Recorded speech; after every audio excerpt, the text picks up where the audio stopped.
Instead of focusing on winning arguments, we're teaching the basic fundamentals of sales and marketing and how we can use them to win in the world of politics, teaching you how to meet people where they're at on the issues they care about. Welcome to The Brian Nichols Show. Well, hey there, folks. Welcome to today's episode of The Brian Nichols Show. I am, as always, your humble host, joining you from our lovely Cardio Miracle Studios here in sunny Eastern Indiana. The Brian Nichols Show is powered by the best heart health supplement in the world, Cardio Miracle. So, you want to learn how to lower your resting heart rate, lower your blood pressure while improving your pump at the gym? Stick around. We'll talk about that later in today's episode, or simply scan that little QR code over my shoulder or head to cardiomiracle.com/TBNS. Either way, you're going to see a little notification on your desktop saying you're shopping with Brian Nichols, so you'll know you're in the right place. But with that being said, let's move on to today's episode. We have a candidate running for Congress. Yes, it begins election season, and rumor is I'm one of his first stops here on the podcast circuit. So joining me here on the show, congressional candidate out of Texas, Daniel Betts. Welcome to the Brian Nichols Show. How you doing today? Hey, I'm doing pretty well. Thanks for having me on. I appreciate it. Looking forward to today's chat, Daniel. So first and foremost, do me a solid. Introduce yourself here to the Brian Nichols Show audience. Tell us a little bit about your story. How'd you get into the world of politics, all that and more? Sure. Well, my name is Daniel Betts. I'm running for Congress here in Texas's 21st Congressional District. As far as background, I'm an attorney. I'm a trial attorney and specifically a criminal defense attorney. So I've been doing that for 15 years. I came down to Texas in 2007 to come here for law school. I went to UT Law, University of Texas School of Law for those who are not in Texas. And I've been practicing for 15 years in Central Texas. I try a lot of jury cases, so I get in front of people and try to do convincing on behalf of my clients. Oftentimes my clients don't give me a lot of cards to play with because I'm a criminal defense attorney. And so it's in that context that I do a lot of good negotiation and a lot of winning in trial. I don't think I've lost in trial in 10 years. So I want to bring that to the constituents of Texas 21, which is where I live. I live out in Dripping Springs in Hays County, which is in the district. I live there with my wife, Piper, and our three boys, Harvey, Malcolm, and Wallace. They are 8, 5, and 6 months, which I know makes me a crazy person for running for Congress, but I felt like God gave me this calling and was asking me if I could run away from it, and I couldn't. And so here we are. We homeschool our three boys, so we're very invested in them and their future. And it's because of how invested I am in their future that I'm willing to make this sacrifice now for them, because I think it's so important that we have people in Congress who are going to support President Trump's America First agenda and make sure that it's executed here in Texas so that it puts Texans first. And so that's what I want to do. There. Before I was a lawyer, I do actually have practical skills. I'm a University of Chicago trained organic chemist before that. And at home, I'm the president of my local church, Hope Lutheran Church. Been doing that for 3 years, and I was an elder before that. Those are the high points, I think. Okay, I have two immediate follow-ups. You're a Texan. Right. Cowboys or Texans? Well, I would say Cowboys if I had to pick. I'm not originally from Texas. You do. If you want the host to like you, you do. Well, then I got the right one. I didn't even know. That's funny. I have been historically a Steelers fan, man, and they've been having a tough set of years. And so have we. Yeah, no, I know it. Poor Cowboys fans. It feels like every year feels like y'all's year at the beginning of the season, and then Jerry Jones does something and it goes off the rails. Yeah, 100%. Second question, not a follow-up to football, but a follow-up to your career path. Organic chemist to defense lawyer to running for Congress. That is a jump from one to the next to the next. So talk to me a little bit more about what was the transition from going from organic chemist to lawyer to start? Yeah, I think people have the idea that, chemistry or law or science and law don't mix. But I think that's just because so many lawyers don't take that path. But as a chemist, I'm required. The scientific method is about reasoning, and it's about, logic and figuring out. And so that really aligns really well with the law in the first place. Same church, different pew kind of thing. Yeah, exactly. And I think just a different perspective on the same thing. And so when I got to law school, everyone was like, "Oh, you must want to be a patent lawyer." And I was really young at the time. I was 21, and so I was like, "Yeah, I must want to be a patent lawyer. That's the plan." And so I did that whole thing in law school. I was the editor-in-chief of the Intellectual Property Law Journal at UT Law. But really, where I fell in love with the law is in the courtroom. And that's where, the more people you put me in front of, the more I shine, is what I found. And so I did all the mock trials and moot court competitions. Voir dire is how we say it in Texas. It's voir dire in the rest of the country. Yeah. Jury selection, those competitions. And I realized that doing patent law, I would not get out into the courtroom for maybe like 7 years into my career, and that didn't sound fun. And so the economy was bad in 2010, and I fell into criminal law. And what I've realized in my life is that God calls me on these different paths, and I have a plan, and then he's like, "No, we're going to do this other thing." And so we thought we had a plan with having our youngest Wally, and we were like, "Well, I'd ran for district attorney last cycle in Travis County, and that was over." And we were like, "All right, I guess. Well, that was good." And I didn't expect to win. I knew I was taking a hit for the party and trying to get my name out there, because I expected to run for Chip Roy's seat when he left. I just didn't expect it to be so soon. But, you got to be dynamic because opportunity knocks and then it runs away.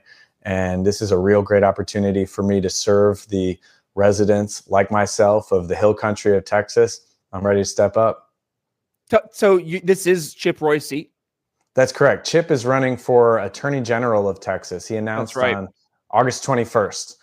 So pretty late in the cycle. So we had to, pick up and run. And I'm really grateful that I had my consultants from last run, who we had a meeting that night, and I had the weekend to do discernment and prayer with my wife. And I did not expect her to say yes. And then she said yes. And I was like, "Oh boy, we're doing this."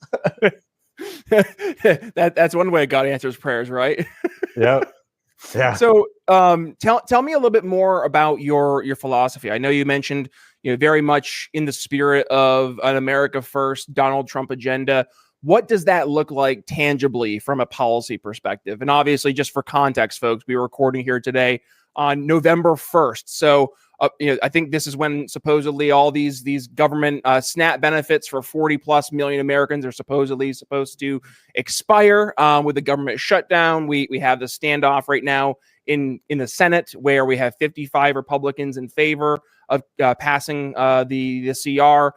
45 Democrats saying, "No, you need 60 in order to actually make it so." I didn't mean to rhyme that. That just kind of happened. But that's where we are today. That's kind of the context of Daniel's answer. So Daniel, kind of just help us better understand, who is Daniel and what does that look like in manifested policy? Sure. America First can mean so many things. It's a platitude, and maybe it means American government first. Maybe it means American corporations first. I mean, the American citizens first. And for me, that's the citizens and the residents of TX21, my voters. And so where those things are in conflict, I want to go to where the locus of government power is derived, and that's from the citizens. I'm a states' rights guy. I believe that the federal government was supposed to be a very, very small entity. And I'm a constitutional lawyer. Like as a criminal defenses lawyer, I don't know that people think about this regularly, but I defend the First, Second, Fourth, Fifth, Sixth, and Eighth Amendments on a regular basis, like every day. And so I think of myself as a constitutional lawyer, and the Commerce Clause has gotten out of control. What the federal government is able to do is not at all what our founding fathers intended. And so I want to pare things back. So there's a lot of conservative ideas that I think some of my opponents or conservatives in general might say, we're in power right now. We need to use the power of the federal government to enact these. And, for example, yesterday, we were just talking about getting rid of the nuclear option. I don't think that, in the Senate, I don't think that's a good idea. I think we need to stay the course. We need to be the adults in the room and pare back regulations that are affecting, regular Americans in their daily life. The states should be where power is located. I don't ever want to put boots on the ground, and I don't want us to be the police force for the rest of the world. And so that's what I mean when I say America First there too. And I'd like to get to, I'm a free market economist guy. It's something that I got from the University of Chicago being there, even though I wasn't doing economics. And I think that when we have free trade, true free trade, that's where everybody wins. But we don't have that right now. And so the tariffs, I mean, they're hurting me. I know it. And you know it too. There's a lot of, areas where we're really starting to see it now, where maybe the corporations were shielding us from it before, but now it's coming home to rest. And I would like to get to fair trade, and so free trade. And so I don't want the tariffs to be an end. I don't think that is what it means to be America first. But if it gets us to deals, to free trade, I think that's good. And in as much as we can be not involved in foreign conflicts, I think that's better too. And so what is America first? I think America first is freedom, life, liberty, and the pursuit of happiness. That's what it means to be American. And so we need to get back to liberty, especially as Republicans. Too oftentimes we, to enforce our conservative ideals, we act like the nanny state that I know we hate. And so I'm about personal freedom and liberty and informed consent about our decisions, and then living with the responsibilities or the consequences of our decisions. You mentioned a few things there and kind of gave me some flashbacks to another great Texas congressman, the one great Ron Paul, who I think just had his 90th birthday. God bless him. Right. Sounds like you might be libertarian-ish. Is that fair to say? I thought you might accuse me of that, especially given the din of your podcast. I don't think so. I think that libertarian is too uninvolved.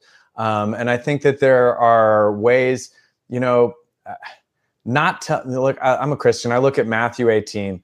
Matthew 18 says, like, when you see your brother sinning, you go to him and you say, hey, one-on-one, like, maybe this isn't the right thing for you. This isn't, you're flourishing. If he rejects you, you go. And so I do believe in community, and I do believe in the importance of community. And I don't think that, say, for example, separation of church and state is about protecting the government from the church. It's quite the opposite. And it's not in the Constitution either, frankly. You have to remember to mention that. So I think that libertarian is a little bit too hands-off. I do believe that, as a republic, what does it mean to be a republic? The government is supposed to be protecting our private property and our life. And those are the main things. So I won't own libertarian, but if you want to accuse me of it, well, I won't be too mad, I guess. Hey, I know you have to please those Republican overlords, right? And that you had to reject those libertarians. I would push back against that. No, I think that's you're absolutely right. So many Republicans feel like that, and it's not that I want to be obstructionist, and like the main thing, I like Chip Roy's ideas a lot. I absolutely do. And he's a firebrand for our cause and a fighter where oftentimes we don't have one. But as a criminal defense attorney, I think that I am just the nicest guy when it comes to negotiation. I'm really nice. I bring cookies and breakfast tacos. And we have breakfast tacos down here. I don't know if anybody knows what that is. But when I go to war, I'm a mean son of a bitch. I sometimes have to apologize to my juries in advance, for the person that I'm going to have to be when it is. So there's a place to be a fighter. Absolutely. But we also need to recognize how short time is, and how important it is to, pick the correct battles.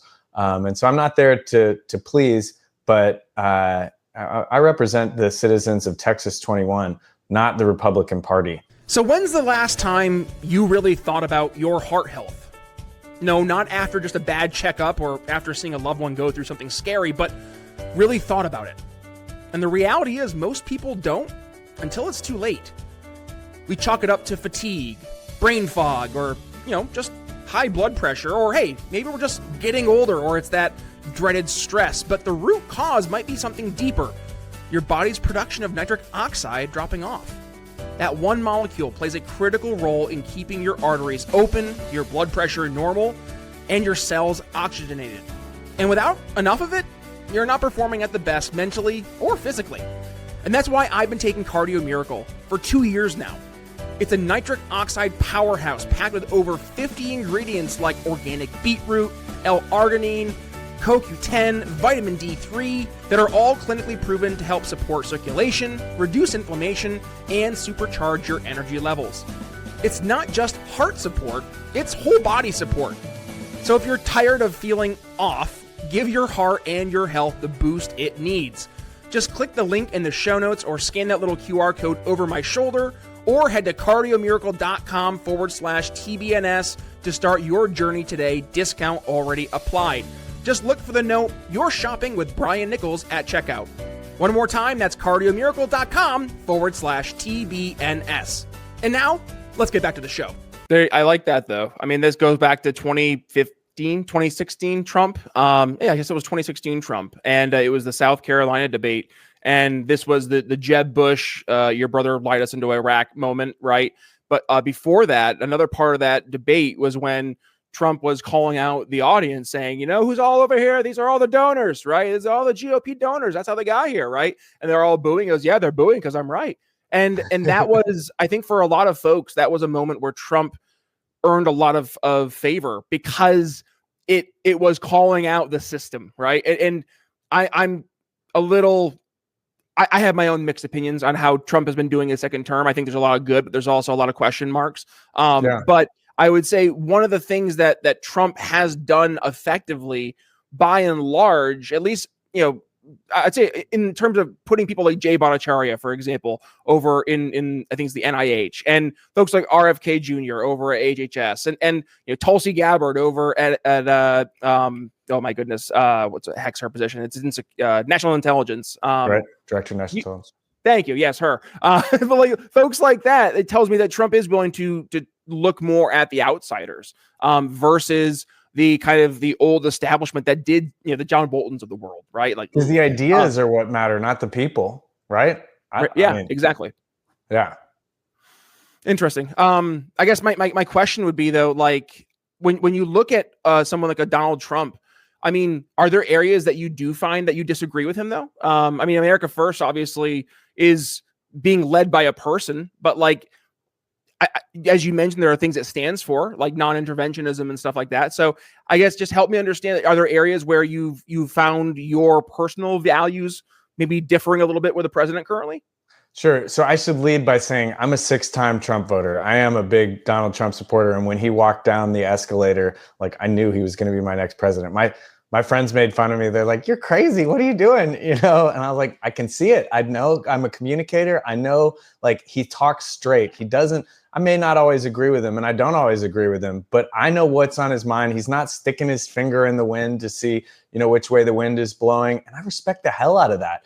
And so that's what it means to be a leader. And as a leader in an executive position, that's what I want. I don't want somebody who I necessarily will agree with at all times. And I really respect the heck out of it when he says something that I don't agree with, because then I know that he's not bullshitting me on the other stuff. It's a little bit different for me as a representative. I still always, you know, like I won't shy away from my constituents. Like I'll talk about Ukraine and how I might differ with, you know, a lot of Republicans on what I think about Ukraine and how we should handle it. And maybe that's something that I can point to, you know, with Donald Trump, if you want to talk about more of that. It's more than just a simple one-off answer. So we'd have to get into it. Yeah, I'm a big Donald Trump supporter. My friends got me a Donald Trump piñata for my birthday that year. And I was just like, well, I don't know, guys. And they didn't believe me until 8 p.m. on election night. And then it all became clear. Donald Trump is here because of, you know, he's got his finger on the pulse of the American people. And he's here because of all the things that we've seen in our politics before. And, you know, I'm not an economist myself in the sense of having been trained that way, but I like economics a lot. And Thomas Sowell is my, you know, favorite living economist. And Thomas Sowell says, there are no solutions. There are only trade-offs. And so I recognize in a leader that, you know, and I talk about, not to get too wonky, but I don't know if you've ever heard of Arrow's impossibility theorem. It talks about the impossibility of being able to order the preferences of more than two people in order to make everybody happy. So everybody's not going to be happy. And I am disappointed when Republicans demand purity tests because then that is exactly how we get the radicalness on both sides of the equation. And and I think social media is pretty complicit in it too, in driving it. And those two factors together have pushed us so far. But I never seek echo chambers. I always want to be talking to people who differ with me, because I recognize, I always cite this MIT study that says when you have a conversation with someone, there is no way for you to not get their ideas on you and for you to get your ideas on them. And that's what it means to have a conversation, and a meeting of the minds. And so that's what I want to do, is have more conversations, because frankly, I think conservative ideas are better. And I think that the reason that I know a lot of people debate about the reason they shot Charlie Kirk is because they don't want to have a conversation anymore. I remember when I was in college and, the hippies on campus were like, hey man, we just want to have a conversation. It ain't like that anymore. And I think it's so important because it's like Charlie said, what happens in a marriage when you stop talking? You have a divorce. And what happens in a country when you stop talking? You have a civil war. And it is so important for us to keep talking with the people that we disagree with. And so I'm not looking to go in there and compromise my core values as a conservative, but you have to have empathy. You have to understand what the other person thinks and why they think it. Because just assuming that they're a bad actor from the get-go is not the way to go. I'll cite a quote that I love to talk about. Alexander Solzhenitsyn says that the line between good and evil passes through every human heart, and that even in the darkest of hearts, the bridgehead of good remains. We have to remember that about our fellow Americans, and that what unites us is still greater than what divides us. So based on your answer, I think I know the answer to my next question, but I'm going to ask it because I'm curious.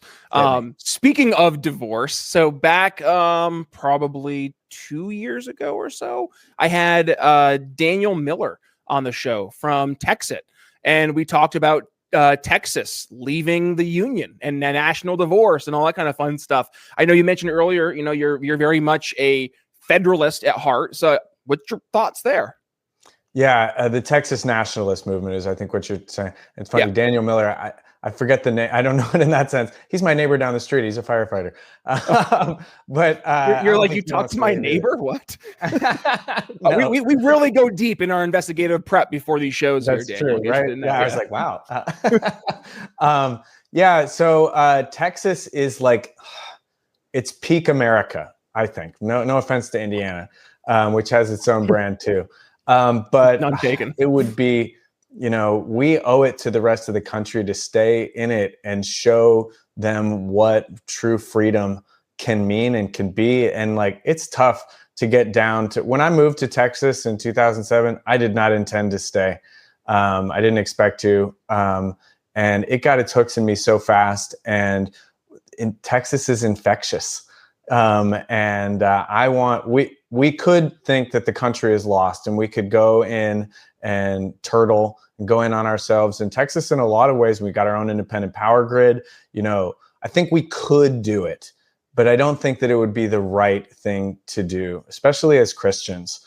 And we live in a Christian nation. And I think that we have to, not compromise ourselves. But I think as Texans, especially every Texan I know, is I'm not worried about them getting turned into a Californian or something like that. And so I get where the instinct comes from. It's protective. It's because the thing that we have is so damn special, and we don't want to see it changed. And so I am wholeheartedly with them on that front. But I think that being in the union, being in this union, this is something we're coming up on. And I didn't even realize until I was running for a month or so that I will have the opportunity to be elected in the quarter millennia of this great experiment in liberty. And that just it's giving me chills down my spine right now as I say it. That's an amazing thing. And yeah, there are some difficult times right now, but if you're a student of history, it's always been difficult, and if you've ever been married, it's never easy, but that doesn't mean that it's time to put it down. It means it's time to lean in. And that's what I want to do. Lean in. So you're a millennial, and you look at Congress and pretty much everywhere in our government, and lots of non-millennials, right? It's a lot of old folks. I saw this chart, and it was going through some of the oldest folks in the Senate or just in the House in general, and it's like Nancy Pelosi, Chuck Grassley, Chuck Schumer, Mitch McConnell. These literal dinosaurs. And I'm not trying to be disparaging, but just you're over the age of 80. I'm sorry. It's time to start like considering like, hey, if you're in office and your seat's expiring, I think it's time to just chill. Go be grandma, right? Like you don't need to be governing like Dianne Feinstein literally up until the day you die. And oh, by the way, the vote that last vote before Remember she that passed congressman away. who was in a memory facility? Oh my goodness. Oh yeah, that's right. That's right. Yeah, I forgot about that. I forget her name, but come on. The Dianne, do you remember the Dianne Feinstein clip where her aide literally had to tell her like, you're voting yes for this, right? Because she had no idea what she was voting for. She was just wheeled in there, push the button, yes or no, and she had no idea. And it's like, I see that, and there's this much bigger problem, with wonks running things and unelected people in the administrative 100%. This was the Biden administration to a T, right? Exactly. It was all the behind the scenes auto pen folks who were making things exactly happen. What I was going to say. So, I mean, you're bringing this millennial energy, and for better or for worse, we've heard it on both sides. I've seen it. I know you've seen the other side of the millennials they are much more progressive in nature. But I would say there's an overarching millennial ethos of just like, yep, things are messed up, but it's our turn. Try to fix it, right? I feel that's just the collective, like, okay, it's our turn. But the boomer generation just seems to kind of not want to step back. So talk to me about what you think you're going to be experiencing going into Congress, assuming you are elected in 2026. Like, what would that look like, bringing that millennial energy and having to confront some of the more rigid boomers who just are stuck in yesteryear? Yeah, I mean, there's this thing that I learned in evangelism, and it's how you have a relationship with someone. And I think that maybe it's always so easy to assume the worst about someone and assume that they're just in it self-interestedly.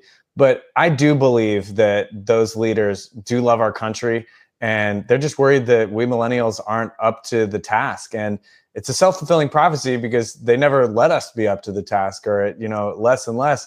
But so I want to prove to them that I see them, and that it's okay to pass the torch, and that as bad as it's been, because I've seen it firsthand from COVID to the financial crisis when I left law school, to 9/11, all of it, that has been the defining experience. I mean, 9/11 is what it means to be a millennial.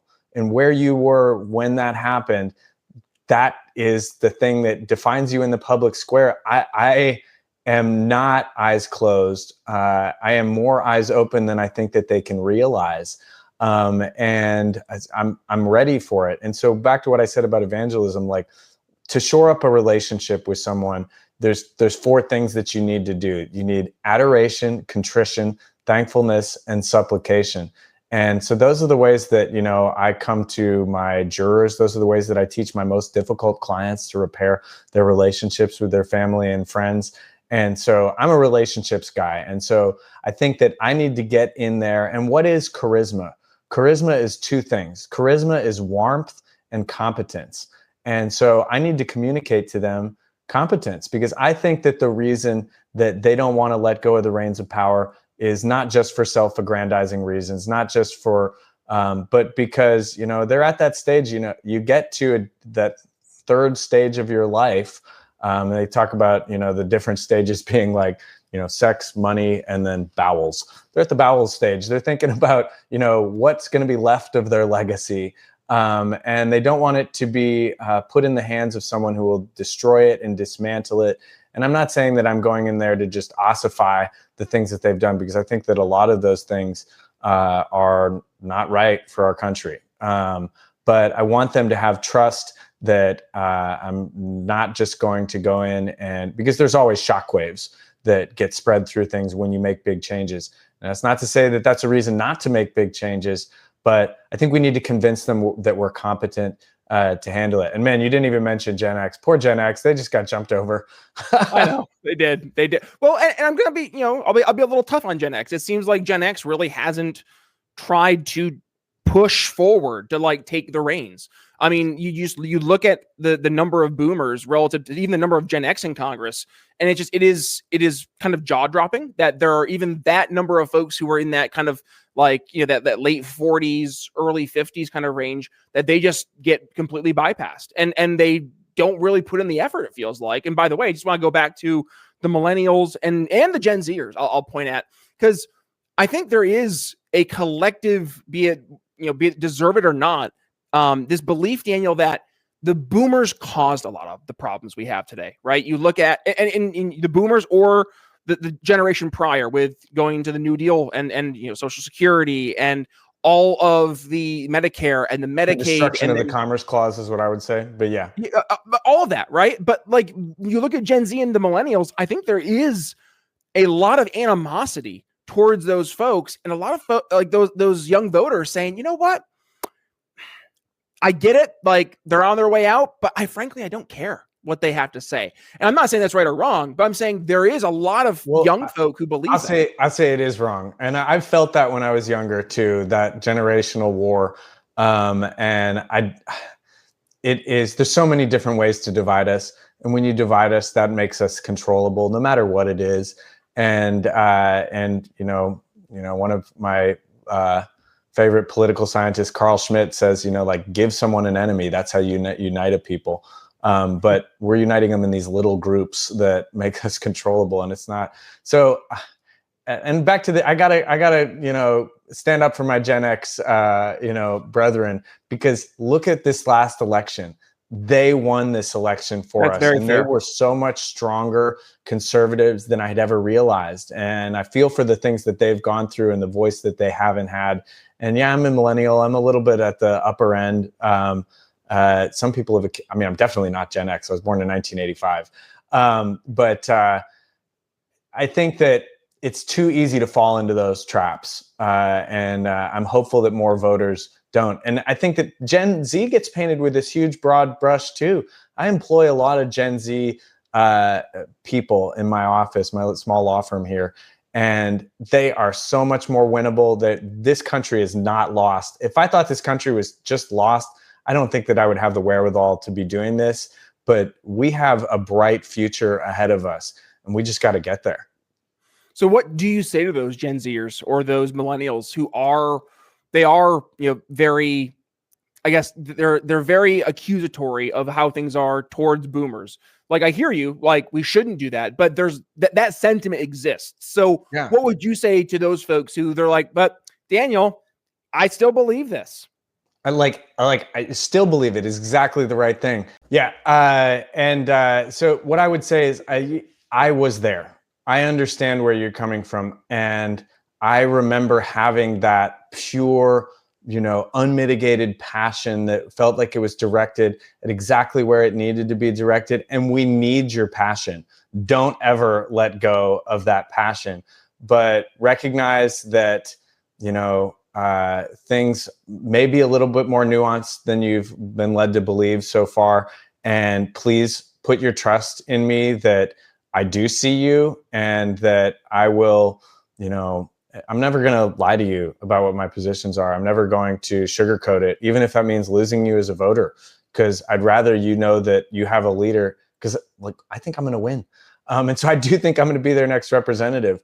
And so I want them to trust me when they don't agree with me. And so I think that that's the way to approach it. Is there are good parts about that, and the passion is it. And it is infectious and it is amazing. And I'm so excited that we have, so much more of a percentage of Gen Z than we did millennials in our camp, because they've seen and it's not even just liberal conservative. They've seen what the power of government can do. That's what drives you into the conservative camp. Mm-hmm. Conservative as a liberal has been mugged by reality. What's the old mantra? If you're young and you're conservative, you don't have a heart. And if you're old and liberal, you don't have a mind. And so we just need to educate them without being patronizing. We need to, get them there. But the ones that have the heart and they're already on our side, wow, yeah, heck yes. I'm all about it. All about it. Now, well, how about this? I know we're at time, so I'll start my final thoughts. I have a question to tee up before I turn things over to you, and then you can bring us home. Sound fair? Sure. Sounds great. Rock and roll. Daniel, first of all, I've really enjoyed this conversation. Me too. One of the things I really appreciate as a host doing 1,000+ episodes at this point is that I get to meet the next leaders, the next thinkers, the next entrepreneurs, the next business leaders of our future. I mean, peek behind the curtain. You jumped into the studio as I was wrapping up a conversation with a world-renowned expert in the business space, right? Like the discrepancy of folks I get to talk to is really cool. But one of the things I always want to focus on is the tangible value of an outcome that the guests I bring on the show try to bring to the table. And if they don't, I will call them out, right? And what you talked about today was tangibly, like, it's real. It's not these pie in the sky things that Zoram Mandani is talking about, where it's free busing, we're gonna all the ice cream and lollipops kind of stuff, just giving it everything to everybody as though he just has this magic wand, and it just doesn't exist. And that part, it drives me crazy. But when you talk about like actionable things that we can start to prioritize today, that's what I care about. That's what my audience cares about, because we're so, and I think this is maybe a millennial Gen Z thing too. We are so tired of these platitudinous, just like pie in the sky, right? Like, just give me something real. Stop talking about like, we're gonna get rid of poverty and get rid of homelessness in California while we've spent billions of dollars. It's like, show me results. Show me something of value. The thing with liberals is they always think that the reason their program isn't working is Republicans didn't let them throw enough money at it. Come on, man. Go talk to California. Yeah. All right. My last question before I turn things over to you is, if you get elected, Daniel, will you do us a favor? And will you get this? Absolutely. Oh, come on. Is it not going to share? Oh, no. Hold on here. Now you're here. I'm going to edit this part out here. Well, I'm waiting with bated breath. I know you should be, because it's fun here. Stop sharing. This is the gotcha moment. Yeah. No. If you win election, will you promise us you will wear this mustache again? Oh my goodness. All my push cards still have the mustache on it. My mom was the first one to say, you don't look congressional. You got to get rid of that. I was like, Mom, come on. So then I started listening to my constituents who were telling me, I really like what you're saying, but that thing on your face is distracting from it. And, I used to have a full beard before that. And so the mustache was a step down. And I'm just getting used to my face without it. I actually thought, this was the day after Halloween, I thought about getting myself some glasses and a hat and coming on the show as you. I can't make that promise, and firefighters really get upset about that, especially when I can imagine. Firefighters and detectives alike. Yeah, because they definitely got it. But no, the reason I got rid of it is because I listened to my constituents, despite how much I liked that mustache, and my wife liked that mustache. My constituents, their opinions matter to me. And that's the most hard-hitting question I think I've ever gotten. There you go, man. Awesome. Well, Daniel, bring us home. Where can folks go ahead, learn more about your campaign if they want to support the campaign? And of course, where can folks go ahead and continue the conversation, social media, they want to reach out, email, all that fun stuff? Yeah, so my website is www.betsfortexas.com. That's BETTSFORTEXAS. You can follow me on all the socials at betsfortexas.com. Donations. I wish that this weren't the type of endeavor that required dollars to get eyeballs on it, but it does, and it is. And, we have raised the most out of any of the candidates in terms of individual dollars. We raised over $110,000 in the first 3 weeks of the campaign. And I am ever grateful to the donors, and like I said, they're not corporate donors. They're people who care about this, and who I am very grateful to have been able to touch their heart. And so if you feel like, and I want you to pray about it too, and I'm talking not to you, I'm talking to your viewers. I want you to pray about it and really discern whether or not I am the candidate who will represent you, even if you're not in Texas, because this is a national impact office. And, I really think that I have a lot to offer, not just to the Hill Country, not just to Texas, but to the country. And I'm ready to make that sacrifice for the country. I remember exactly where I was when the July 4th floods hit in central Texas. I had been involved in a car accident that morning. The roads had washed out, something I know Texans are all too familiar with. And when I got home that evening and was able to kiss my 3 beautiful boys goodnight, I turned on the news and I discovered that not everyone was going to be so lucky. Over 135 lives were lost that day. Help came too little, too late, and I remember thinking there are real consequences when legislators fail to prioritize the needs of the people they represent. Sometimes deadly consequences. That moment changed me. It reminded me that public service isn't about talking points. It's about showing up for people when it matters most. I have one goal today, and that's to prove to you that my platform is not only America first, but that I will execute it while putting Texans first. And if you believe in that mission, I'm asking you for your trust, for your support, and for your vote. My name is Daniel Betts, and as a resident of District 21, this story is just one of many that have motivated me to run to be our next representative. When I am standing in the halls of Congress, I will fight for you every single day to make sure that the needs of Texans are heard and met. President Trump has seen win after win. His America First agenda is working and the American people can feel it. And as the father of 3 young boys whose future depends on the success of that agenda, you will have no stronger champion in Congress than me, and President Trump will have no greater ally. As a trial attorney, I am used to the fight. We will secure our border to stop the flow of drugs and violence. We will dismantle the institution of abortion by eliminating its incentives. We will restore American energy dominance and stabilize our grid safely. And we will stand firm in trade, showing the world that America will never again be taken advantage of. That is the America I want to raise my boys in. That is the America I remember.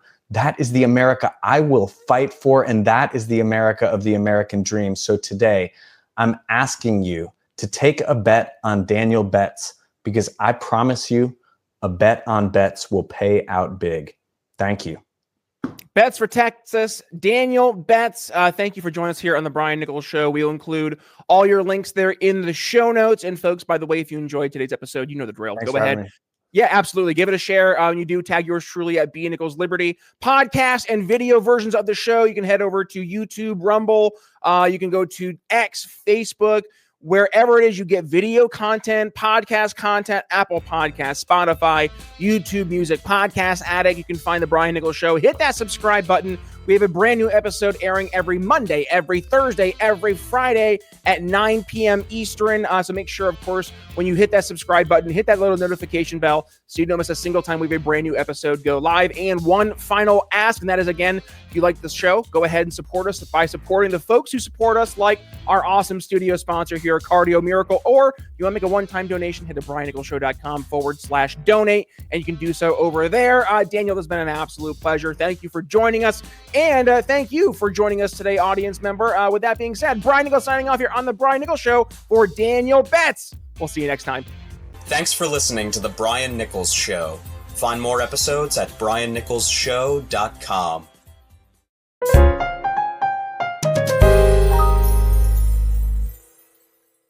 If you're a small business owner and your phone contract is coming up for renewal, ask your provider if you can just go month to month.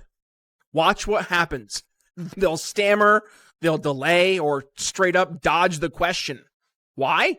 Because they don't want to earn your business. They want to lock it up. And that's why I'm such a fan of Level 365. They don't play the contract game. Everything's month to month. No tricks, no traps. If they're not delivering, you can walk. But here's the kicker. You won't want to. Phones that actually serve you, not hold you hostage. That's Level 365.